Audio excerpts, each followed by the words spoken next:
Hello കൂട്ടുകാരെ, എൻ്റെ പേര് പരമേശ്വരൻ. ഇന്ന് നമ്മൾ നോക്കാൻ പോകുന്നത് +1 ഫിസിക്സിലെ 5ാമത്തെ ചാപ്റ്ററായ ലോസ് ഓഫ് മോഷൻ എന്ന് പറഞ്ഞ ചാപ്റ്ററിലെ ആദ്യത്തെ സെഷനാണ്. ഇതിന് മുന്നേ ഉള്ള 4 ചാപ്റ്റേഴ്സും ഞാൻ എൻ്റെ യൂട്യൂബ് ചാനലിൽ അപ്ലോഡ് ചെയ്ത് കഴിഞ്ഞു. അവയുടെ ലിങ്ക്സ് നിങ്ങൾക്ക് ഇവിടെ കാർഡ്സിൽ കിട്ടുന്നതായിരിക്കും, അല്ലെങ്കിൽ താഴെ ഡിസ്ക്രിപ്ഷനിൽ പോയാൽ എല്ലാത്തിനും ലിങ്ക്സ് ഞാൻ കൊടുക്കുന്നതായിരിക്കും. അപ്പോൾ ആ സെഷൻസ് ഒന്നും ഈ സെഷൻ കാണണമെന്ന് നിർബന്ധമില്ല. പക്ഷേ കഴിഞ്ഞ ചാപ്റ്ററിൽ, അതായത് മോഷൻ ഇൻ എ പ്ലെയിൻ എന്ന് പറഞ്ഞ ചാപ്റ്ററിൽ നമ്മൾ ആദ്യം വെക്ടേഴ്സ് എന്ന് പറഞ്ഞൊരു പോർഷൻ പഠിച്ചു. അപ്പോൾ ആ പോർഷൻ കണ്ടിട്ട് വരുന്നത് ഇതിന് വളരെ നല്ലതായിരിക്കും. ഒരിക്കൽ കൂടി താഴെ അതിൻ്റെ ലിങ്ക്സ് ഉണ്ടാവുന്നതായിരിക്കും. അപ്പോൾ ഇന്ന് നമ്മൾ ലോസ് ഓഫ് മോഷൻ ആണ് പഠിക്കാൻ പോകുന്നത്. ന്യൂട്ടൺസ് ലോസ് ഓഫ് മോഷനും അതിന് ആയി ബന്ധപ്പെട്ട് വരുന്ന കുറേ ഫിസിക്കൽ ക്വാണ്ടിറ്റീസിനെ കുറിച്ചായിരിക്കും നമ്മൾ പഠിക്കാൻ പോകുന്നത്. അപ്പോൾ സെഷൻ തുടങ്ങുന്നതിന് മുന്നേ ഞാൻ റിക്വസ്റ്റ് ചെയ്തു കൊള്ളട്ടെ, ഫിസിക്സ് പഠിക്കുമ്പോൾ എല്ലാവരും മനസ്സിലാക്കി പഠിക്കാൻ ശ്രമിക്കുക. മനസ്സിലാക്കി പഠിച്ചു കഴിഞ്ഞാൽ നിങ്ങൾക്ക് വളരെ ഇഷ്ടത്തോടെയും വളരെ സ്നേഹത്തോടെയും ഈ സബ്ജക്റ്റ് പഠിക്കാൻ പറ്റും. വളരെ എളുപ്പമായിരിക്കും. ആൻഡ് മാർക്സ് അങ്ങനെ കിട്ടാനും വളരെ ഈസി ആയിട്ട് നിങ്ങൾക്ക് മാർക്സ് സ്കോർ ചെയ്യാൻ പറ്റും, ഏത് എക്സാം ആണെന്നുണ്ടെങ്കിലും. അതല്ലാന്നുണ്ടെങ്കിൽ അയ്യോ പഠിക്കണമല്ലോ എന്നൊരു ബുദ്ധിമുട്ടായിരിക്കും നിങ്ങൾ പഠിക്കുന്നത്. അപ്പോൾ മനസ്സിലാക്കി പഠിക്കാൻ ശ്രമിക്കുക. ഞാൻ വളരെ എളുപ്പമായി പറഞ്ഞു തരാൻ ശ്രമിക്കാം. പക്ഷേ നിങ്ങൾക്ക് എന്ത് ഡൗട്ട് ഉണ്ടെങ്കിലും ദയവേത് കമൻസിൽ പോയി ആ ക്വസ്റ്റ്യൻസ് എഴുതുക. ഞാൻ നിങ്ങളുടെ ക്വസ്റ്റ്യൻസ് വായിച്ചിട്ട് ഉത്തരം തരാൻ ശ്രമിക്കുന്നതായിരിക്കും. അതേപോലെ നോട്ട്സ് കിട്ടണം എന്നുള്ളവർ ഞാൻ പഠിപ്പിക്കുമ്പോൾ ഇടയ്ക്ക് പറയാം. ആ സമയത്ത് വീഡിയോ പോസ് ചെയ്തിട്ട് സ്ക്രീൻഷോട്ട് എടുത്ത് ബോർഡിലുള്ള കാര്യങ്ങൾ നോട്ട്സ് എഴുതിയെടുക്കുക. അതാണ് ബെസ്റ്റ് മെത്തേഡ് നോട്ട്സ് കിട്ടാനായിട്ട്. അപ്പോൾ നമുക്ക് സെഷനിലോട്ട് പോകാം. Laws of motion, loss LOSS അല്ല, LAWS ലോസ് ആണ്. എന്താണ് അതിൻ്റെ അർത്ഥം? ചലനത്തിൻ്റെ നിയമങ്ങൾ, അതിനെക്കുറിച്ചാണ് നമ്മൾ പഠിക്കാൻ പോകുന്നത്. അപ്പോൾ ആദ്യം നമുക്ക് ഒരു ഫിസിക്കൽ ക്വാണ്ടിറ്റി, ഒരു ഭൗതിക അളവ് നമുക്ക് ഡിഫൈൻ ചെയ്യേണ്ടിയിരിക്കുന്നു. അതിൻ്റെ പേരാണ് ഫോഴ്സ്. മലയാളത്തിൽ പറയുവാണെങ്കിൽ ശക്തി എന്ന് നമ്മൾ പറയും, അല്ലെങ്കിൽ ബലം എന്ന് പറയും. എന്താണ് force? Any interaction that when unopposed will change the motion of an object. ഒരു വസ്തു ഉണ്ട് എന്ന് കരുതുക. ഈ പേനയാണ് ഞാൻ ആ വസ്തു എന്ന് പറയുന്നത്. ഓക്കെ, ആ വസ്തുവിന് ഒരു മോഷൻ പ്രോപ്പർട്ടി ഉണ്ട്. അതൊന്നെങ്കിൽ റെസ്റ്റ് ആയിരിക്കും, അല്ലെങ്കിൽ ചലനം ഉണ്ടായിരിക്കും. അതായത് വെറുതെ ഇരിക്കുമായിരിക്കും, അല്ലെങ്കിൽ ചലിച്ചുകൊണ്ടിരിക്കുമായിരിക്കും. അപ്പോൾ അങ്ങനെയുള്ള ഒരു വസ്തുവിൽ ഞാനൊരു ഇൻട്രാക്ഷൻ കൊടുക്കുവാണ്. ഒരു ഇൻട്രാക്ഷൻ എന്ന് പറഞ്ഞു കഴിഞ്ഞാൽ ഒരു ഇടപെടൽ ഞാൻ ചെയ്യുവാണ്. ഒന്നെങ്കിൽ പിടിച്ച് അതിനെ തള്ളി നീക്കുന്നു, അല്ലെങ്കിൽ പിടിച്ച് നിർത്തുന്നു, പിടിച്ച് വലിക്കുന്നു, എന്തെങ്കിലും ചെയ്യുന്നു. ഒരു ഇടപെടൽ ഞാൻ ചെയ്യുന്നു. ആ ഇടപെടൽ കാരണം, അത് എങ്ങനത്തെ ഇടപെടലാണ്? അൺഅപ്പോസ്ഡ് ആണ്. അൺഅപ്പോസ്ഡ് എന്ന് പറഞ്ഞാൽ ഒരു തടസ്സമില്ലാത്ത ഇടപെടൽ ഞാൻ അതിൽ കൊടുത്തു കഴിഞ്ഞാൽ ആ ബോഡിയുടെ മോഷൻ മാറുകയാണ് എന്നുണ്ടെങ്കിൽ അങ്ങനത്തെ ഇടപെടലിനെ നമ്മൾ ഫോഴ്സ് എന്ന് വിളിക്കും. എനി ഇൻട്രാക്ഷൻ ദാറ്റ് വെൻ അൺഅപ്പോസ്ഡ്, അതായത് തടസ്സമില്ലാത്ത ഒരു ഇൻട്രാക്ഷൻ ആയിരിക്കണം. ആ തടസ്സമില്ലാത്ത ഇൻട്രാക്ഷൻ ആ ബോഡിയുടെ മോഷനെ ചേഞ്ച് ചെയ്യും. അങ്ങനത്തെ ഇൻട്രാക്ഷനെ നമ്മൾ ഫോഴ്സ് എന്ന് വിളിക്കും. അപ്പോൾ നമ്മൾ കൊച്ചുകുട്ടിയായിരിക്കുമ്പോൾ ക്ലാസ്സുകളിൽ 7ാം ക്ലാസ്സിലോ 8ാം ക്ലാസ്സിലോ ഒക്കെ നമ്മൾ പഠിച്ചു കാണും. Force is A push or A pull എന്ന് നമ്മൾ പഠിച്ചു കാണും. അത് അങ്ങനെ എഴുതുന്നത് പൂർണ്ണമായിട്ട് ശരിയല്ല, തെറ്റാണെന്ന് ഞാൻ പറയത്തില്ല, പക്ഷെ അത് പൂർണ്ണമായിട്ട് ശരിയല്ല. കാരണം എന്താണ്? ഈ ഞാൻ പറഞ്ഞ പോലെ ഈ വസ്തുവിൽ ഞാൻ ഇപ്പോൾ ചെയ്ത ഫോഴ്സ് ആണ്. ഒന്നെങ്കിൽ ഞാൻ പിടിച്ച് തള്ളുന്നു, അല്ലെങ്കിൽ പിടിച്ച് വലിക്കുന്നു. പുഷ് ഓർ എ പുൾ എന്നാണ് നമ്മൾ പഠിച്ചത്. അത് ഫോഴ്സ് തന്നെയാണ്, അത് ശരിയാണ്. പക്ഷെ അങ്ങനെ ചെയ്യണമെന്നുണ്ടെങ്കിൽ എനിക്ക് ആ ബോഡിയുമായി കോൺടാക്ട് വരുന്നു. ഞാനിതിനെ തൊട്ട് കഴിഞ്ഞാൽ മാത്രമേ എനിക്ക് അതിനെ പുഷ് ചെയ്യാൻ പറ്റത്തുള്ളൂ. അതേപോലെ തൊട്ട് കഴിഞ്ഞാൽ മാത്രമേ എനിക്ക് പിടിച്ച് വലിക്കാൻ പറ്റത്തുള്ളൂ. ഇനി വേറൊരു എക്സാമ്പിൾ ഞാൻ പറയാം.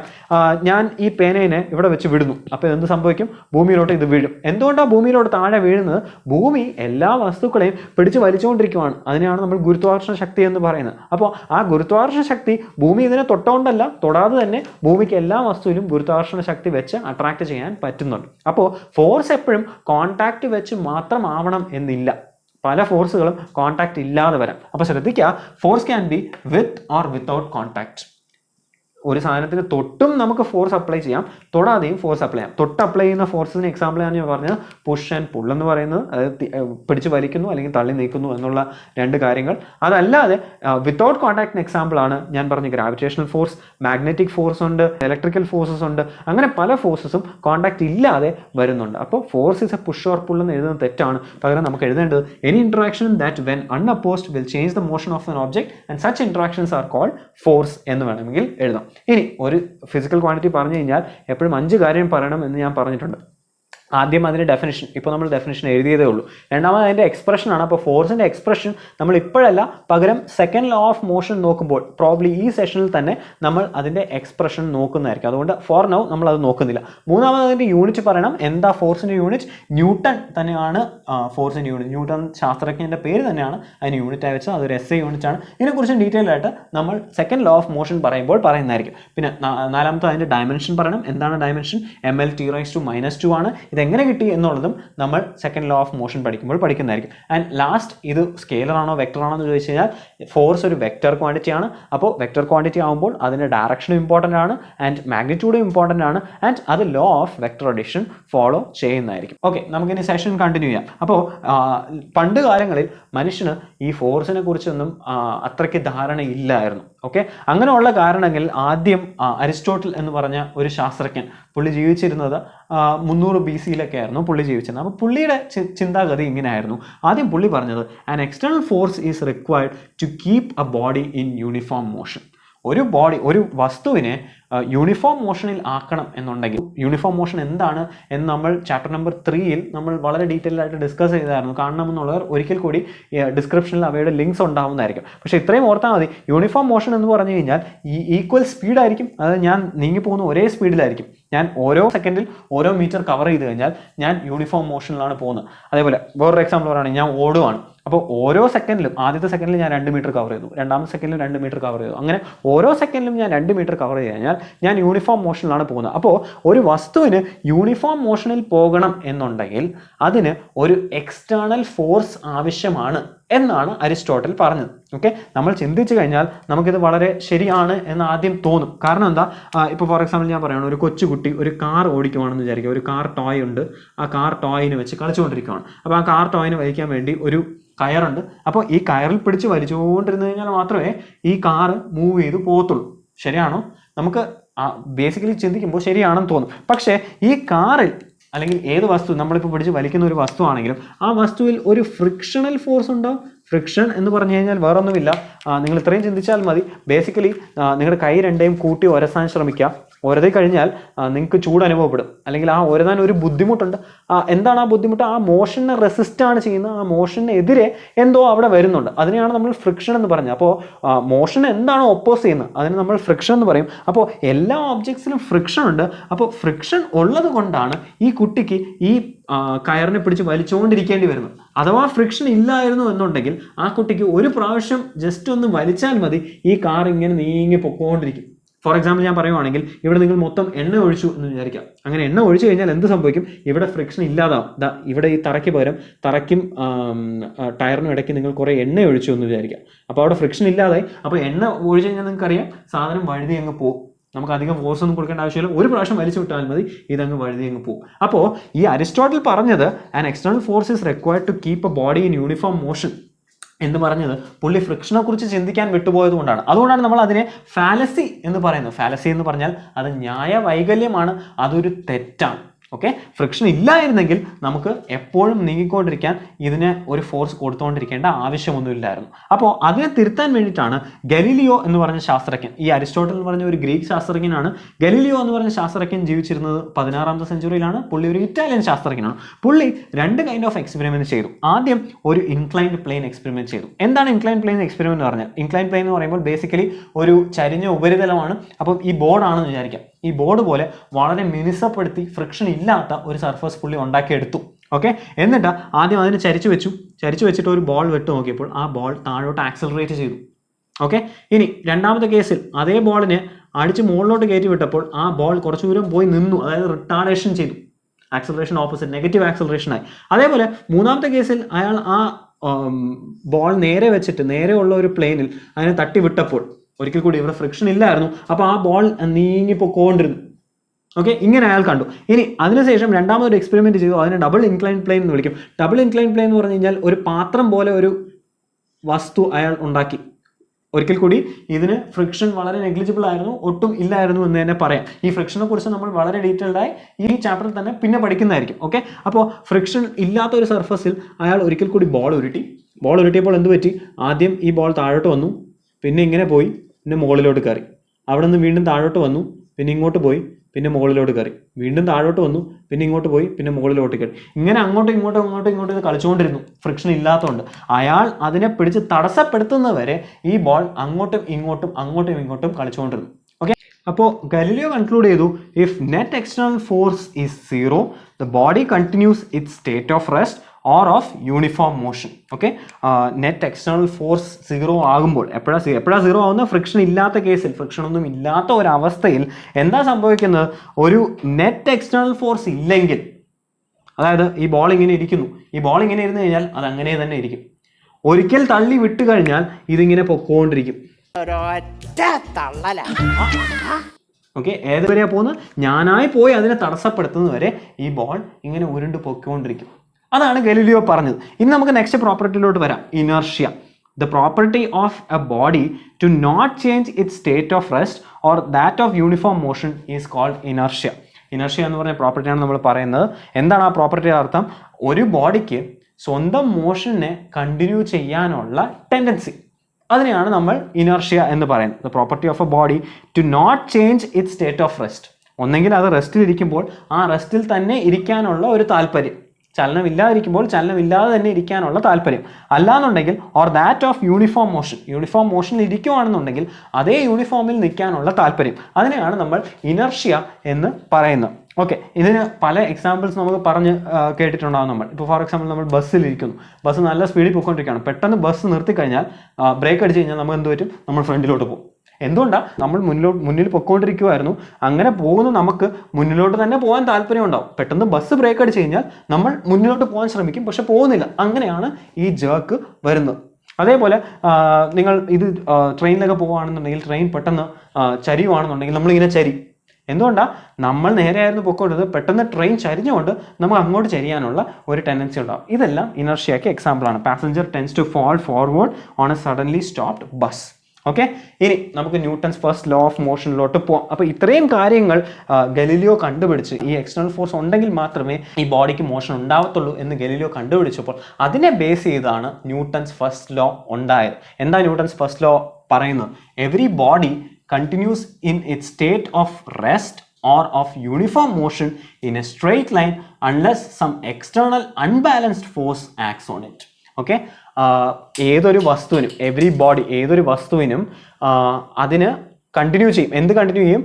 It's state of rest. അത് വെറുതെ ഇരിക്കുവാണെങ്കിൽ ആ വെറുതെ ഇരിക്കുന്നത് അങ്ങനെ കണ്ടിന്യൂ ചെയ്യും. ഓർ ഓഫ് യൂണിഫോം മോഷൻ, അതൊരു യൂണിഫോം മോഷനിൽ നിൽക്കുവാണെന്നുണ്ടെങ്കിൽ, uniform motion in a straight line, straight ലൈനിലുള്ള യൂണിഫോം മോഷൻ അങ്ങനെ കണ്ടിന്യൂ ചെയ്യും. എപ്പം വരെ കണ്ടിന്യൂ ചെയ്യും?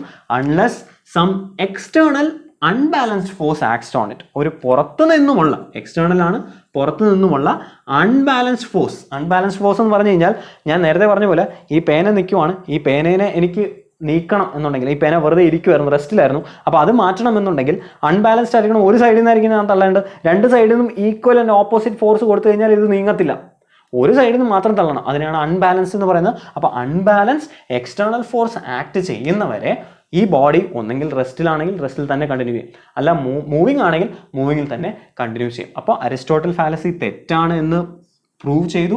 ആൻഡ് അതിന് കൂടെ തന്നെ എങ്ങനെയായിരിക്കും ഓരോ ബോഡിയുടെ ബിഹേവിയർ എന്നുള്ളതും പുള്ളി പ്രൂവ് ചെയ്തു. അതാണ് Newton's first law of motion. ഒരിക്കൽ കൂടി നിങ്ങൾ പരീക്ഷയ്ക്ക് സ്റ്റേറ്റ്മെൻറ്റ് എഴുതുമ്പോൾ ന്യൂട്ടൺസ് ഫസ്റ്റ് ലോ കോട്ട് ചെയ്യാൻ പറഞ്ഞു കഴിഞ്ഞാൽ ഈ എക്സാക്ട് സ്റ്റേറ്റ്മെൻറ്റ് നിങ്ങൾ കോട്ട് ചെയ്തിരിക്കണം. ഓക്കെ, കാരണം പലപ്പോഴും ഞാൻ കണ്ടിട്ടുണ്ട് പല ടീച്ചേഴ്സും ഇങ്ങനെ എക്സാക്ട്ലി കോട്ട് ചെയ്തില്ല എന്നുണ്ടെങ്കിൽ മാർക്സ് വെട്ടിക്കുറയ്ക്കുന്ന കണ്ടിട്ടുണ്ട്. അതുകൊണ്ട് ദയവേദി ഇതൊന്ന് കാണാതെ പഠിക്കുക. അൺഫോർച്ചുനേറ്റ്ലി എനിക്ക് അങ്ങനെ പറയാൻ താല്പര്യമില്ല, കാണാതെ പഠിക്കണമെന്ന് ഞാൻ ഒരിക്കലും പറയാറില്ല. പക്ഷേ ഇങ്ങനെയുള്ള സ്റ്റേറ്റ്മെൻറ്റ്സ് നിങ്ങൾക്ക് കാണാതെ പഠിച്ചാലേ പരീക്ഷയ്ക്ക് മാർക്ക് കിട്ടത്തുള്ളൂ. അതുകൊണ്ട് കാണാതെ പഠിക്കാം. ഓക്കെ, ഇനി ശ്രദ്ധിക്കാം. A body cannot move itself and if it is moving uniformly cannot stop by itself. അതെന്താണ് അർത്ഥം? അതായത് ഞാൻ കാറിൻ്റെ അകത്ത് നിന്ന് കാറിനെ തള്ളിക്കഴിഞ്ഞാൽ എനിക്ക് കാറും നീങ്ങത്തില്ല, അല്ലെ? കാറ് നീങ്ങണമെന്നുണ്ടെങ്കിൽ ഞാൻ കാറിൻ്റെ പുറത്ത് നിന്ന് പോയി കാറിനെ തള്ളണം. അതുകൊണ്ടാണ് നമ്മൾ പറഞ്ഞത് എക്സ്റ്റേണൽ ഫോഴ്സ് ആയിരിക്കണം, എക്സ്റ്റേണൽ അൺബാലൻസ്ഡ് ഫോഴ്സ് ആയിരിക്കണം. ഓക്കെ, ബോട്ടിൻ്റെ അകത്ത് നിന്ന് ബോട്ടിനെ തള്ളിക്കഴിഞ്ഞാൽ ബോട്ട് നീങ്ങത്തില്ല. അതാണ് അതിൻ്റെ എക്സാമ്പിൾ. അതായത് അത് ഇന്റേണൽ ഫോഴ്സ് ആണ്. നമ്മൾ അങ്ങനെ അകത്ത് നിന്ന് തള്ളുവാണെന്നുണ്ടെങ്കിൽ, കാറിൻ്റെ അകത്ത് നിന്ന് കാറിനെ തള്ളിക്കഴിഞ്ഞാൽ കാറ് നീങ്ങത്തില്ല. അപ്പോൾ അത് ഇന്റേണൽ ഫോഴ്സ് ആണ്. അകത്ത് നിന്ന് അതിനെ തള്ളിക്കഴിഞ്ഞാൽ അതൊരു ഇന്റേണൽ ഫോഴ്സ് ആണ്. ഇന്റേണൽ ഫോഴ്സ് കൊണ്ട് ഒരു ബോഡിയിൽ ഒരിക്കലും ഒരു മൂവ്മെന്റ് ഉണ്ടാവത്തില്ല. പകരം മോഷന് ചേഞ്ച് ഉണ്ടാവണമെന്നുണ്ടെങ്കിൽ അതൊരു എക്സ്റ്റേണൽ ഫോഴ്സ് ആയിരിക്കണം. ഓക്കെ, ഇനി നമുക്ക് നെക്സ്റ്റ് ഫിസിക്കൽ ക്വാണ്ടിറ്റിയിലോട്ട് വരാം. Linear momentum. ലീനിയർ മൊമെന്റം എന്ന് പറഞ്ഞു കഴിഞ്ഞാൽ നമുക്ക് മലയാളത്തിൽ ആക്കം എന്ന് വേണമെങ്കിൽ പറയാം. ലീനിയർ എന്ന് പറയുന്നത് ഒരു നേരെയുള്ള പാതയിലുള്ള മൊമെന്റം എന്ന് പറഞ്ഞാൽ ആക്കം എന്നാണ് മലയാളത്തിൽ പറയുന്നത്. The total quantity of motion possessed by a body is called linear momentum. എന്താണ്? ഒരു ബോഡിയിലുള്ള ടോട്ടൽ ക്വാണ്ടിറ്റി ഓഫ് മോഷനെയാണ് നമ്മൾ ആക്കം അല്ലെങ്കിൽ മൊമെന്റം എന്ന് പറയുന്നത്. It is equal to the product of mass and velocity.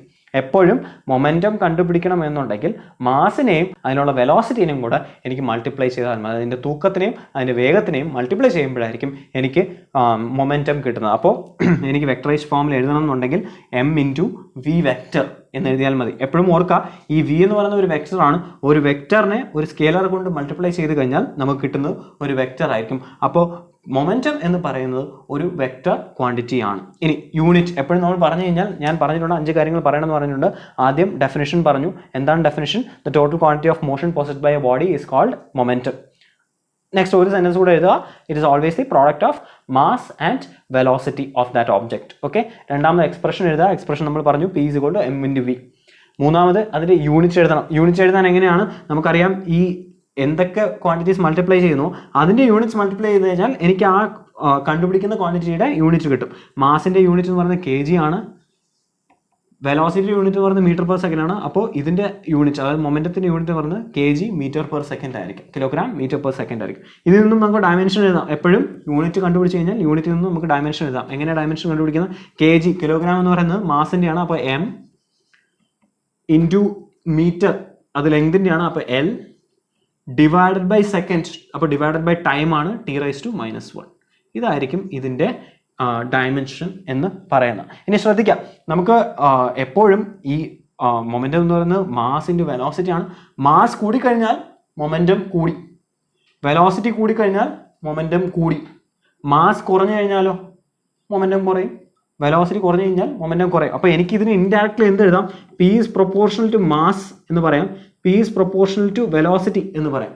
അതുകൊണ്ടാണ് നമ്മളെപ്പോഴും, ഞാൻ ഇപ്പോൾ ആദ്യം കൈ കൊണ്ട് അടിക്കുന്നു, ഇത് ഞാൻ ഒരു ചൂടുകട്ട എടുത്ത് അടിച്ചു കഴിഞ്ഞാൽ എൻ്റെ പള്ള പൊട്ടിപ്പോകും അല്ലേ? എന്തുകൊണ്ടാണ്? ചൂടുകട്ടയ്ക്ക് മാസ് കൂടുതലാണ്. അപ്പോൾ മാസ് കൂടുതലുള്ള സാധനം വെച്ച് ഇമ്പാക്റ്റ് ഉണ്ടായി കഴിഞ്ഞാൽ അതിന് മൊമെൻറ്റവും കൂടുതലായിരിക്കും. അപ്പോൾ സ്പീഡ് ഒന്നാവുന്ന കേസിലാണ് ഞാൻ പറഞ്ഞത്. സ്പീഡ് സെയിം ആണെങ്കിൽ ഞാൻ 5 km/h ഞാൻ അടിച്ചു, അതേ 5 km/h ഒരു ചൂടുകട്ട എടുത്ത് അടിച്ചു കഴിഞ്ഞാൽ ഞാൻ കൈ കൊണ്ട് അടിക്കുന്നതിനെക്കാട്ടിലും അതിന് കൂടുതൽ ഇമ്പാക്റ്റ് ഉണ്ടാവും, അല്ലെങ്കിൽ കൂടുതൽ അതിന് ഡാമേജ് ഉണ്ടാവും. അതേപോലെ ഞാൻ എൻ്റെ കൈ കൊണ്ട് 5 m/s അടിക്കുന്നു, രണ്ടാമത് എൻ്റെ കൈ കൊണ്ട് 10 m/s അടിക്കുന്നു. എപ്പോഴായിരിക്കും കൂടുതൽ ഡാമേജ് ഉണ്ടാവുന്ന? രണ്ടാമത്തെ കേസിലായിരിക്കും 10 m/s അടിക്കുന്നത്. കാരണം momentum is proportional to velocity ആയിരിക്കും. അങ്ങനെയാണെങ്കിൽ നമുക്കൊരു ക്വസ്റ്റ്യൻ ചെയ്ത് നോക്കാം. 2 stones 8 kg and 15 kg are thrown in water at 15 m/s. രണ്ട് വെയിറ്റ് തന്നിട്ടുണ്ട്. ആദ്യത്തിൻ്റെ മാസ് എന്ന് പറയുന്നത് 8 kg ആണ്. M1 എന്ന് എഴുതുന്നതിന് ഞാൻ M2 15 kg ആണ്. ഓക്കെ, 2 കല്ലുകളാണ്. അതെടുത്തിന് വെള്ളത്തിലിട്ടു. ഓക്കെ, എത്രയില്ല വെള്ളത്തിലിട്ടത്? 15 m/s. അപ്പോൾ വെലോസിറ്റി നമുക്ക് ഒന്നേ ഉള്ളൂ, 50. രണ്ടിനും V1ഉം 15 m/s ആണ്, V2ഉം 15 m/s ആണ്. ആദ്യത്തെ ചോദ്യം, which has more impact? Okay, which has more impact ചോദിച്ചു കഴിഞ്ഞാൽ ഏതിനാ ഇമ്പാക്ട് കൂടുതൽ? ആദ്യം മൊമെൻറ്റം കണ്ടുപിടിക്കുക. P1 എന്ന് പറയുന്നത് 8 × 15 ആണ്. ഓക്കെ, 8 × 15 എന്ന് പറയുന്നത് 120 kg/m/s ആണ്. P2 15 × 15 ആണ് എന്ന് പറഞ്ഞാൽ 225 kg/m/s ആണ്. അപ്പോൾ ഒബ്വിയസ്ലി നമുക്കറിയാം, ഞാൻ നേരത്തെ പറഞ്ഞ പോലെ സ്പീഡ് സെയിം ആണെങ്കിൽ വെയിറ്റ് കൂടിയതിനായിരിക്കും മൊമെൻറ്റം കൂടുതൽ, അപ്പോൾ ഇമ്പാക്റ്റ് കൂടുതൽ വെയിറ്റ് കൂടിയ ഓബ്ജക്റ്റിനായിരിക്കും. ഇനി രണ്ടാമത്തെ കേസ് നോക്കാം. What if the 8 kg stone was thrown twice at 8 m/s and 25 m/s? ആദ്യം 8 m/s എറിഞ്ഞത്, പിന്നെ 25 m/s എറിയുന്നു. അപ്പോൾ ഏതിനായിരിക്കും മൊമെൻറ്റം കൂടുതൽ എന്നാണ് ചോദ്യം. അപ്പോൾ ഒരിക്കൽ കൂടി, മാസ് സെയിം ആണ്. M1 8 kg ആണ്, M2ഉം 8 kg ആണ്. V1 8 m/s ആയിരുന്നു, V2 25 m/s ആണ്. അങ്ങനെയാണെങ്കിൽ P1 അല്ലെങ്കിൽ മൊമെൻറ്റം, ഫസ്റ്റ് ഉണ്ടായിരുന്ന മൊമെൻറ്റം എന്ന് പറയുന്നത് 8 × 8 64 ആണ്, kg/m/s. രണ്ടാമത് P2 എന്ന് പറയുന്നത് 8 × 25 ആണ്, അതെന്ന് പറയുന്നത് 200 kg/m/s ആണ്. ഓക്കെ, അപ്പോൾ ഏതിനാ മൊമെൻറ്റം കൂടുതൽ അല്ലെങ്കിൽ ഇമ്പാക്റ്റ് കൂടുതൽ? രണ്ടിനും സെയിം വെയിറ്റ് ആണെങ്കിൽ എപ്പോഴാണോ വെലോസിറ്റി കൂടുന്നത് അപ്പോഴായിരിക്കും അതിൻ്റെ ഇമ്പാക്റ്റ് കൂടി വരുന്നത്. ഇനി ശ്രദ്ധിക്കുക, ഈ 4 കേസിൽ ഏതിനാണ് ഏറ്റവും കൂടുതൽ ഇമ്പാക്റ്റ് എന്ന് ചോദിച്ചു കഴിഞ്ഞാൽ, ആദ്യം ഇവിടെ 64 ആണ്, ഇത് ഏറ്റവും കുറവാണ്. പിന്നെ 120, അതായത് 8 m/s 8 കിലോ എറിഞ്ഞപ്പോൾ 64 ഉണ്ടായിരുന്നുള്ളൂ. 8 കിലോഗ്രാം ഉള്ളതിനെ 15 മീറ്റർ പെർ സെക്കൻഡിൽ എറിഞ്ഞപ്പോൾ 120 ആയിരുന്നു, അത് രണ്ടാമത്തത്. മൂന്നാമത് 8 കിലോഗ്രാം ഉള്ളതിന് 25 മീറ്റർ പെർ സെക്കൻഡിൽ എറിഞ്ഞപ്പോൾ 200 കിലോഗ്രാം മീറ്റർ പെർ സെക്കൻഡ് ആയിരുന്നു, അത് 3. നാലാമത്തത് ഏറ്റവും ഹയസ്റ്റ് എന്ന് പറയുന്നത് 15 kg-നെ 15 മീറ്റർ പെർ സെക്കൻഡിൽ എറിയുമ്പോഴായിരിക്കും. അപ്പോൾ അങ്ങനെ നമുക്ക് മൊമെൻറ്റം മാസും വെലോസിറ്റിയും വന്നു കഴിഞ്ഞാൽ ഡയറക്റ്റ്ലി നമുക്ക് കണ്ടുപിടിക്കാം. വീഡിയോ സ്ക്രീൻഷോട്ട് എടുത്തോളുക, എന്നിട്ട് ഈ ബോർഡിലുള്ള കാര്യങ്ങൾ എഴുതിയെടുത്തോളുക. നമുക്ക് കണ്ടിന്യൂ ചെയ്യാം. ഓൾറൈറ്റ്, നിങ്ങൾ എഴുതിയെടുത്തു എന്ന് പ്രതീക്ഷിക്കുന്നു. നമുക്ക് നെക്സ്റ്റ് സെക്ഷനിലോട്ട് പോവാം. Next second law of motion ആണ്, one of the most important part of this chapter, this whole chapter. എന്താണ് സെക്കൻഡ് ലോ ഓഫ് മോഷൻ പറയുന്നത്? Rate of change of linear momentum of a body is directly proportional to the applied force and takes place in the direction in which the force acts. ഈ പറഞ്ഞ linear momentum നമ്മൾ പറഞ്ഞു, ആക്കം എന്ന് നമ്മൾ പറഞ്ഞു മലയാളത്തിൽ. ആ ലീനിയർ മൊമെൻറ്റത്തിൻ്റെ ചേഞ്ച് അല്ലെങ്കിൽ റേറ്റ് ഓഫ് ചേഞ്ച് എന്ന് പറയുമ്പോൾ നമ്മൾ എപ്പോഴും പറയാറുള്ളൊരു കേസാണ് റേറ്റ് ഓഫ് ചേഞ്ച് എന്ന് പറഞ്ഞു കഴിഞ്ഞാൽ തന്നെ എപ്പോഴും ഓർക്കുക, ചേഞ്ച് ഇൻ ആ ക്വാണ്ടിറ്റി. നമ്മളിപ്പോൾ rate of change of linear മൊമെൻറ്റമാണ് പറയുന്നത്, rate of change of linear momentum. അപ്പോൾ ΔP ഡിവൈഡഡ് ബൈ ΔT, സമയത്തിനനുസരിച്ച് മൊമെൻറ്റം എത്ര ചേഞ്ച് ആവുന്നു എന്നാണ് നമ്മൾ rate of change of linear momentum എന്ന് പറയുന്നത്. ഈ rate of change of linear momentum എന്ന് പറയുന്നത് ഈസ് ഡയറക്ട്ലി പ്രൊപ്പോർഷണൽ എന്ന് പറഞ്ഞിട്ടുണ്ട്. എന്തിനാണ് directly proportional? To the applied force. അവിടെ ഉണ്ടാകുന്ന ഫോഴ്സിന് ഡയറക്ട്ലി പ്രൊപ്പോർഷണൽ ആയിരിക്കും ഈ rate of change of linear momentum എന്നുള്ളതാണ് സെക്കൻഡ് ലോ പറയുന്നത്. ആൻഡ് ഇതിന് ഒരു കാര്യം കൂടെ പറഞ്ഞിട്ടുണ്ട്, എപ്പോഴും ഞാൻ പറഞ്ഞിട്ടുണ്ട്, വെക്ടേഴ്സിൻ്റെ കേസ് പറയുമ്പോൾ ഇവിടെ ഞാൻ ഫോഴ്സ് നേരത്തെ പറഞ്ഞു വെക്ടർ ആണെന്നുള്ളത്. ലീനിയർ മൊമെൻറ്റവും നമ്മൾ പറഞ്ഞായിരുന്നു വെക്ടർ ക്വാണ്ടിറ്റി ആണ്. കാരണം linear momentum mass into velocity ആണെന്ന് പറഞ്ഞു. മാസ് ഒരു സ്കെയിലർ ആണ്, വെലോസിറ്റി ഒരു വെക്ടർ ക്വാണ്ടിറ്റി ആണ്. അപ്പോൾ ഒരു വെക്ടർ ക്വാണ്ടിറ്റീനെ സ്കെയിലർ ക്വാണ്ടിറ്റി കൊണ്ട് മൾട്ടിപ്ലൈ ചെയ്യുമ്പോൾ എനിക്ക് കിട്ടുന്ന വെക്ടർ ആയിരിക്കും. അപ്പോൾ P ഒരു വെക്ടർ ആണ്. അപ്പോൾ ഈ രണ്ട് വെക്ടർ ക്വാണ്ടിറ്റീസ് നമ്മൾ പറയുമ്പോൾ നമ്മൾ എപ്പോഴും അതിൻ്റെ ഡയറക്ഷൻ പറയണം. ആ ഡയറക്ഷൻ ആണ് നെക്സ്റ്റ് സെൻറ്റൻസിൽ പറയുന്നത്. It takes place in the direction in which the force acts. ഏത് ഡയറക്ഷനിലാണോ ഫോഴ്സ് ആക്ട് ചെയ്യുന്നത് ആ ഡയറക്ഷനിലായിരിക്കും ഈ ചേഞ്ച് ഇൻ മൊമെൻറ്റം സംഭവിക്കുന്നത്. ഇതുകൊണ്ട് എന്താ ഉദ്ദേശിക്കുന്നത് ശ്രദ്ധിക്കുക. ഞാൻ പറയുവാണ്, ഈ ഒരു പേന എന്നെ നോക്കി വരുവാണ്. ഓക്കെ, എന്നെ നോക്കി വരുവാണെന്നുണ്ടെങ്കിൽ ഇതിനൊരു മൊമെൻറ്റം ഉണ്ട്, സ്പീഡിൽ ഇങ്ങനെ വരുവാണെന്ന് വിചാരിക്കാം. അപ്പോൾ ഞാൻ എൻ്റെ കൈ കൊണ്ട് ഇതിനെ തടഞ്ഞു നിർത്തുന്നു എന്നുണ്ടെങ്കിൽ ഇതിനെന്ത് പറ്റും? ഇത് ഇവിടെ വന്ന് മുട്ടി നിൽക്കുന്നു. അപ്പോൾ ഇതിന് ചേഞ്ച് ഇൻ മൊമെൻറ്റം ഉണ്ടായി. ഇതിന് ആദ്യം ഒരു മൊമെൻറ്റം ഉണ്ടായിരുന്നു. ലെറ്റ്സേ ഇതിൻ്റെ വെയിറ്റ് എന്ന് പറയുന്നത്, മാസ് എന്ന് പറയുന്നത് ലെറ്റ്സേ ഒരു 1 കിലോഗ്രാം ആണെന്ന് വിചാരിക്കാം. ഇത് വരുന്ന സ്പീഡ് എന്ന് പറയുന്നത് 1 മീറ്റർ പെർ സെക്കൻഡ് ആണെന്ന് വിചാരിക്കാം. അപ്പോൾ അതിനുണ്ടായിരുന്ന ലീനിയർ മൊമെൻറ്റം എന്ന് പറയുന്നത് 1 × 1 ആണ്. 1 മാസ് × 1 മീറ്റർ പെർ സെക്കൻഡ് എന്ന് പറയുന്നത്. അപ്പോൾ 1 കിലോഗ്രാം മീറ്റർ പെർ സെക്കൻഡ് ആണ് ഇതിനുണ്ടായിരുന്ന മൊമെൻറ്റം. ഞാനിതിനെ തടഞ്ഞു നിർത്തിയപ്പോൾ, ഇതിനെ തടഞ്ഞു നിർത്താൻ ഞാനൊരു ഫോഴ്സ് ഉപയോഗിച്ചു, ഒരു ഇൻട്രാക്ഷൻ, ഒരു ശക്തി ഉപയോഗിച്ചാണ് ഞാൻ ഇതിനെ തടഞ്ഞു നിർത്തിയത്. അപ്പോൾ ഇതിൻ്റെ ചേഞ്ച് ഇൻ മൊമെൻറ്റം ഉണ്ടായി. ആ ചേഞ്ച് ഇൻ മൊമെൻറ്റമാണ് നമ്മളിവിടെ എഴുതുന്നത്. അത് എത്ര സമയം കൊണ്ടുണ്ടായി, ആ ഒരു റേഷ്യോ എന്ന് പറയുന്നത് അവിടെ ഉണ്ടാകുന്ന ഫോഴ്സ്, അത്രയും ഫോഴ്സ് ആയിരിക്കണം ഞാൻ അപ്ലൈ ചെയ്യേണ്ടത്. ഓക്കെ, അങ്ങനെയാണെങ്കിൽ ഈ പ്രൊപ്പോർഷണാലിറ്റി സിമ്പിൾ മാറ്റാൻ വേണ്ടി എനിക്ക് എന്തെഴുതാം? F = K × ΔP divided by ΔT എന്നെഴുതാം. ഓക്കെ, ഇനി ΔP എനിക്കറിയാം, P എന്ന് പറയുന്നത് മാസ് ഇൻറ്റു വെലോസിറ്റി ആണ്. മാസ് ഒരു കോൺസ്റ്റന്റ് ആണ്, മാസിന് ചേഞ്ച് ഒന്നുമില്ല. അപ്പോൾ അവിടെ ആകെ ചേഞ്ച് ചെയ്യാൻ വരുന്നത് വെലോസിറ്റിയാണ്. അതായത് ഞാൻ ഇങ്ങനെ തടഞ്ഞു എന്ന് പറഞ്ഞ് ഈ പേന നിന്നല്ലാതെ ഈ പേനയുടെ മാസിന് കുറവൊന്നുമില്ല. ഈ പേന 1 കിലോഗ്രാം ആയിട്ട് തന്നെ നിൽക്കുന്നു. അപ്പോൾ ഇത് വന്ന് നിൽക്കുമ്പോൾ ലെറ്റ്സ് സേ ഇത് വന്ന് കംപ്ലീറ്റ് ആയിട്ട് നിന്ന് കഴിഞ്ഞാൽ വെലോസിറ്റി 1 ആയിരുന്നു, ആ വെലോസിറ്റി 0 ആയി. അങ്ങനെയാണ് മൊമെൻറ്റം 0 ആയി പോയത്. മൊമെൻറ്റം നിന്ന് കഴിഞ്ഞാൽ മൊമെൻറ്റം 0 ആണല്ലോ. അപ്പോൾ വന്ന് നിൽക്കുവാണെന്നുണ്ടെങ്കിൽ അവിടെ ചേഞ്ച് ഇൻ വെലോസിറ്റി മാത്രമാണ് ഉണ്ടാകുന്നത്. അപ്പോൾ ΔPനെ എനിക്ക് എങ്ങനെ എഴുതാം? ΔPനെ ഓൾറെഡി ഇവിടെ K ഉണ്ട്. അപ്പോൾ K × ΔPക്ക് പകരം M × ΔV എന്ന് എനിക്ക് എഴുതാം. മാസ് ഒരു കോൺസ്റ്റന്റ് ആണ്, ബാക്കി അവിടെ ചേഞ്ച് ആവുന്നത് വെലോസിറ്റി മാത്രമാണ്. Divided by ΔT.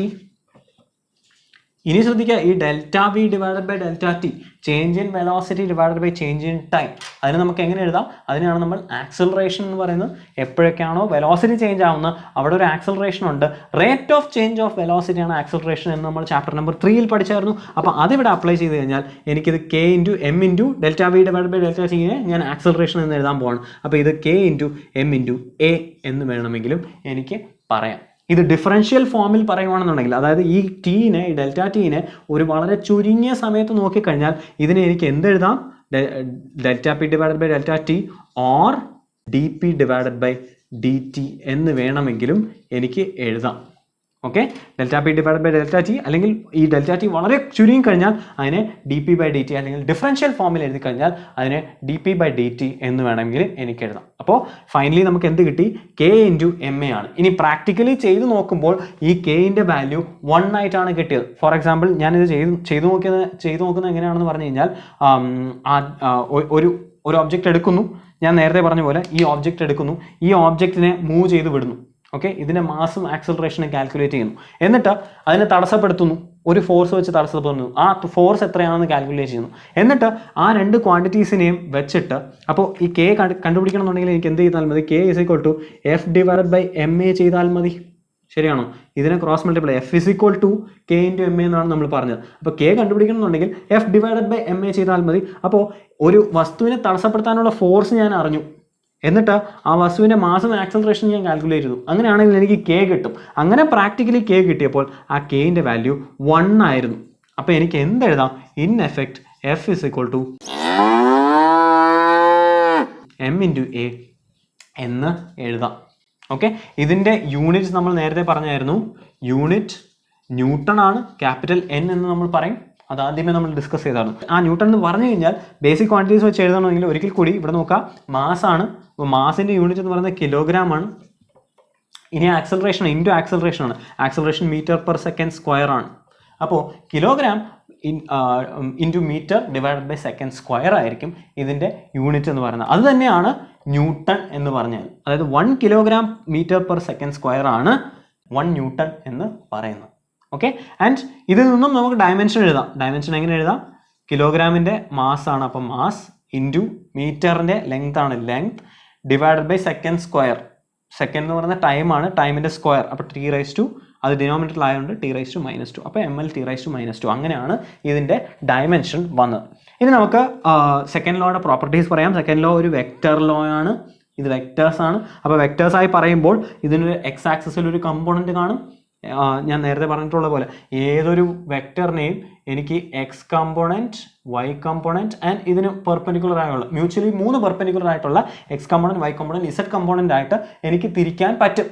ഓക്കെ, ഇത് മനസ്സിലാവാത്തവർ ഒരിക്കൽ കൂടി ചാപ്റ്റർ നമ്പർ 4-ൽ മോഷൻ ഇൻ എ പ്ലെയിൻ എന്ന് പറഞ്ഞ ചാപ്റ്ററിൻ്റെ ഇനിഷ്യൽ കുറേ ആദ്യത്തെ ഒരു 4-5 സെഷൻസ് വെക്ടേഴ്സിനെ കുറിച്ച് നമ്മൾ ഡിസ്കസ് ചെയ്തിട്ടുണ്ട്. അതൊന്ന് നോക്കാം. ഓക്കെ, അപ്പോൾ അവിടെ നമ്മൾ പറഞ്ഞിട്ടുണ്ട് ഇതിനെ ഏതൊരു വെക്ടറിനെയും എനിക്ക് കമ്പോണൻസ് ആയി 3 കമ്പോണൻറ്റിൽ തിരിക്കാൻ പറ്റും. അതേപോലെ ഫോഴ്സിനെയും എനിക്ക് 3 കമ്പോണൻറ്റായി തിരിക്കാൻ പറ്റും. എഫ് എക്സ് എന്ന് പറയുന്നത് മാസ് ഇൻറ്റു ആക്സലറേഷൻ ആണ്. ആ മാസിൻ്റെ ആക്സലറേഷൻ, മാസിന് കമ്പോണൻ്റ് ഒന്നുമില്ല, മാസ് ഒരു സ്കെയിലർ ക്വാണ്ടിറ്റി ആണ്. അപ്പോൾ എം ആയിട്ട് തന്നെ നിൽക്കും, into acceleration in X direction എന്ന് എനിക്ക് പറയാം. ഓക്കെ, അതേപോലെ F Y, force in Y direction എന്ന് പറയുന്നത് mass into acceleration in Y direction എന്ന് പറയാം. മാസിന് അവിടെ ഒരിക്കൽ കൂടി ചേഞ്ച് ഇല്ല, കാരണം മാസ് ഒരു സ്കെയിലറാണ്, അതിന് എല്ലാ കമ്പോണൻറ്റും ഒരേപോലെയാണ്. ഇനി അടുത്ത് എഫ് ഇസഡ് എന്ന് പറയുന്നത് mass into acceleration in Z component എന്ന് പറയാം. അങ്ങനെയാണെങ്കിൽ force is equal to F X into I എന്ന് പറഞ്ഞാൽ mass into acceleration in X direction into I plus F Y into J, mass into acceleration in y direction into j, and fz into k, mass into acceleration in z direction into k എന്ന് വേണമെങ്കിൽ vector ഫോമിൽ എനിക്ക് ഫോഴ്സിനെ എഴുതാം. ഇതായിരിക്കും force vector. ഇനി ശ്രദ്ധിക്കുക, any internal forces are not included in F. ഈ പറഞ്ഞ force F is equal to M A എന്ന് പറഞ്ഞ ഫോഴ്സ് ഇന്റേണൽ ഫോഴ്സ് ഒന്നുമില്ല. ഞാൻ നേരത്തെ പറഞ്ഞ പോലെ കാറിൻ്റെ അകത്തുനിന്ന് നന്നായിട്ട് കാറിനെ തള്ളിയാലും കാറ് മൂവ് ആകത്തില്ല, കാരണം അത് ഇന്റേണൽ ഫോഴ്സ് ആണ്. അപ്പോൾ ഈ പറഞ്ഞ ഫോഴ്സ് എന്ന് പറയുന്നത് എപ്പോഴും എക്സ്റ്റേണൽ ഫോഴ്സ് ആയിരിക്കും. അങ്ങനെയാണെങ്കിൽ നമുക്കൊരു പ്രോബ്ലം ചെയ്ത് നോക്കാം. A bullet of mass 0.4 kilogram moving with an initial speed of 90 meter per second enters a wooden block and stops right after traveling 60 centimeter. Okay, എന്തൊക്കെയാണ് തന്നിട്ടുള്ളത്? ആദ്യം നമുക്കിതിലുള്ള ഇൻഫർമേഷൻ ഡേറ്റ എഴുതാം. മാസ് തന്നിട്ടുണ്ട് 0.4 കിലോഗ്രാം ആണെന്ന് പറഞ്ഞിട്ടുണ്ട്. ഓക്കെ, ക്വസ്റ്റ്യൻ എന്താണ് last? What is the resistive force? Force കണ്ടുപിടിക്കാനാണ് ചോദ്യം. F is equal to M A ആണെന്ന് എനിക്കറിയാം. ഓക്കെ, എം ഓൾറെഡി നമുക്ക് പറഞ്ഞിട്ടുണ്ടെന്ന് പറഞ്ഞു, 0.4 കിലോഗ്രാം. എ കണ്ടുപിടിച്ച് കഴിഞ്ഞാൽ എം എ ചെയ്ത് കഴിഞ്ഞാൽ എനിക്ക് ഫോഴ്സ് കിട്ടും. എ കണ്ടുപിടിക്കാൻ എന്തൊക്കെ തന്നിട്ടുണ്ട് ശ്രദ്ധിക്കുക. Initial speed 90 metre per second, U തന്നിട്ടുണ്ട് 90 ആണ്, മീറ്റർ പെർ സെക്കൻഡ് ആണ്, ഞാൻ എഴുതുന്നില്ല, നിങ്ങൾ എഴുതണം. Okay, and stops after travelling 60 centimetre. Stops എന്ന് പറഞ്ഞിട്ടുണ്ട്, നിന്നു. ആദ്യം initial velocity 90 metre per second ആയിരുന്നു. 90 മീറ്റർ പെർ സെക്കൻഡിൽ വന്നുകൊണ്ടിരുന്ന സാധനം നിന്നു, ഉടൻ ബ്ലോക്കിൽ ഇടിച്ച് നിന്നു. ഒരു ബുള്ളറ്റ് വരുന്നു, ഇതാണ് ഉടൻ ബ്ലോക്ക് എന്ന് വിചാരിക്കുക. ബുള്ളറ്റ് തറച്ച് നിന്നു. ഓക്കെ, അങ്ങനത്തെ അവസ്ഥയാണ്. അപ്പോൾ ഫൈനൽ വെലോസിറ്റി v എന്ന് പറയുന്നത് 0 ആണ്. ഓക്കെ, ആൻഡ് ദെൻ എത്ര ദൂരം കഴിഞ്ഞാണ് നിൽക്കുന്നത്? ഇതിങ്ങനെ വന്ന് തുളച്ച് കയറിയാണ് നിൽക്കുന്നത്. എത്ര ദൂരം തുളച്ച് കയറി? 60 സെൻറ്റിമീറ്റർ തുളച്ച് കയറി. അപ്പോൾ അവിടെയുള്ള ഡിസ്റ്റൻസ് എന്ന് പറയുന്നത് 60 സെൻറ്റിമീറ്റർ അല്ലെങ്കിൽ 0.6 മീറ്റർ എന്ന് പറയാം. ഓക്കെ, ഇതിൽ നിന്ന് നമുക്ക് ആക്സലറേഷൻ കണ്ടുപിടിക്കാം. എങ്ങനെ ആക്സലറേഷൻ കണ്ടുപിടിക്കാം? v² - u² = 2as എന്ന് പറഞ്ഞ ഇക്വേഷൻ വെച്ചിട്ട് നമുക്ക് ആക്സലറേഷൻ കണ്ടുപിടിക്കാം. ഓക്കെ, അങ്ങനെ ആക്സലറേഷൻ കണ്ടുപിടിച്ച് കഴിഞ്ഞാൽ ഇവിടെ മാസ് ഉണ്ട്, ആക്സലറേഷൻ കിട്ടും. അങ്ങനെയാണെങ്കിൽ F = ma വെച്ചിട്ട് എനിക്ക് ഫോഴ്സ് കണ്ടുപിടിക്കാൻ പറ്റും. ഒന്ന് ചെയ്തു നോക്കാം, നിങ്ങൾക്ക് കിട്ടിയില്ലെങ്കിൽ ഞാൻ ചെയ്ത് കാണിച്ചിട്ട്. ഓൾറൈറ്റ്, നിങ്ങൾ ചെയ്യാൻ ശ്രമിച്ചു എന്ന് പ്രതീക്ഷിക്കുന്നു. അതേപോലെ നോട്ട്സ് വേണം എന്നുള്ളവർ ജസ്റ്റ് ഒന്ന് റീവൈൻഡ് ചെയ്തിട്ട് ഈ സ്ക്രീൻഷോട്ട് എടുത്തിട്ട് നോട്ട്സ് ഒന്ന് എഴുതിയെടുത്തോളാം. ഞാനിപ്പോൾ ചെയ്ത് കാണിച്ചു തരാം. മനസ്സിലാവാത്തവർ അല്ലെങ്കിൽ കിട്ടാത്തവർ ജസ്റ്റ് ഫോളോ അല്ലോ. നമുക്കറിയാം u അറിയാം, v അറിയാം, s അറിയാം. അങ്ങനെയാണെങ്കിൽ എനിക്ക് പറയാം v² - u² = 2as. അങ്ങനെയാണെങ്കിൽ ആക്സലറേഷൻ എന്ന് പറയുന്നത് ഈ 2s-നെ ഞാൻ ക്രോസ് മൾട്ടിപ്ലൈ ചെയ്യുവാണ്. അപ്പോൾ v² - u² / 2s ആയിരിക്കും. ഓക്കെ, ഈ എസ് എന്ന് പറയുന്നത് ഇത് റെസിസ്റ്റ് ചെയ്ത് 60 സെൻറ്റിമീറ്റർ ആണ് പോയത്. അത് നെഗറ്റീവായി കൺസിഡർ ചെയ്താൽ മതി. ഓക്കെ, അപ്പോൾ v² എന്ന് പറയുന്നത് 0, v0 ആണ്. അപ്പോൾ 0² - u² 90 ആണ്, 90², u 90 ആയിരുന്നുകൊണ്ട് 90² / 2 × -0.6. ഓക്കെ, ഇതായിരിക്കും ആക്സലറേഷൻ. ഫോഴ്സ് എന്ന് പറയുന്നത് m × ആക്സലറേഷൻ ആണ്, മാസ് × ആക്സലറേഷൻ ആണ്. മാസ് പറഞ്ഞിട്ടുണ്ട് 0.4 കിലോഗ്രാം ആണെന്ന് ക്വസ്റ്റ്യനിൽ പറഞ്ഞിട്ടുണ്ട്. അപ്പോൾ 0.4 × ഈ ആക്സലറേഷൻ -90² / 2 × -0.6. 2 × -0.6 എന്ന് പറയുന്നത് 1.2 ആണ്. -1.2, ഈ നെഗറ്റീവ് രണ്ടും കട്ട് ചെയ്ത് പോകും. ഈ 1.2-ഉം 0.4-ഉം കട്ട് ചെയ്ത് പോയാൽ ഇത് 3 ആയി. സോ 90 × 90 / 3. 90² ഞാൻ 90 × 90 എഴുതുവാണ്. 90 × 90 / 3. ഇത് കട്ട് ചെയ്താൽ 30 × 90 2700 ന്യൂട്ടൺ ആയിരിക്കും. മനസ്സിലാവാത്തവർ ജസ്റ്റ് ഒന്ന് കാൽക്കുലേറ്ററിൽ ഇത് ടൈപ്പ് ചെയ്ത് നോക്കിയാൽ മതി. നിങ്ങൾക്ക് 2700 ന്യൂട്ടൺ എന്ന് കിട്ടും ആൻസർ. ഓക്കെ, ഇന്ന് നമ്മൾ പറഞ്ഞ കാര്യങ്ങൾ ആദ്യം ഫോഴ്സ് എന്താണെന്ന് പറഞ്ഞു. ആൻഡ് ദെൻ അത് വെച്ചിട്ട് അരിസ്റ്റോട്ടൽ ഫാലസിയും ഗലീലിയോയുടെ 2 എക്സ്പെരിമെൻറ്റ്സും എന്താണെന്ന് നമ്മൾ ഡിസ്കസ് ചെയ്തായിരുന്നു. അതിനുശേഷം നമ്മൾ Newton's first law of motion പറഞ്ഞു. അവിടെ നിന്നും നമ്മൾ ലീനിയർ മൊമെൻറ്റം എന്താണെന്ന് പറഞ്ഞു. ഈ ലീനിയർ മൊമെൻറ്റം വെച്ചാണ് നമ്മൾ newton second law of motion പറഞ്ഞതും അതിൽ നിന്നും ഫോഴ്സിൻ്റെ എക്സ്പ്രഷൻ ഡിറൈവ് ചെയ്തു. നിങ്ങൾക്ക് എന്തെങ്കിലും ഡൗട്ട് ഉണ്ടെങ്കിൽ ദയവേത് അത് കമൻസിൽ എഴുതുക, ഞാൻ വായിച്ചിട്ട് ആൻസർ ചെയ്യാൻ ശ്രമിക്കാം. അതേപോലെ നോട്ട്സ് വേണമെന്നുള്ളത് സ്ക്രീൻഷോട്ട് എടുത്തോളാം. നമുക്ക് നെക്സ്റ്റ് സെഷനിൽ കാണാം.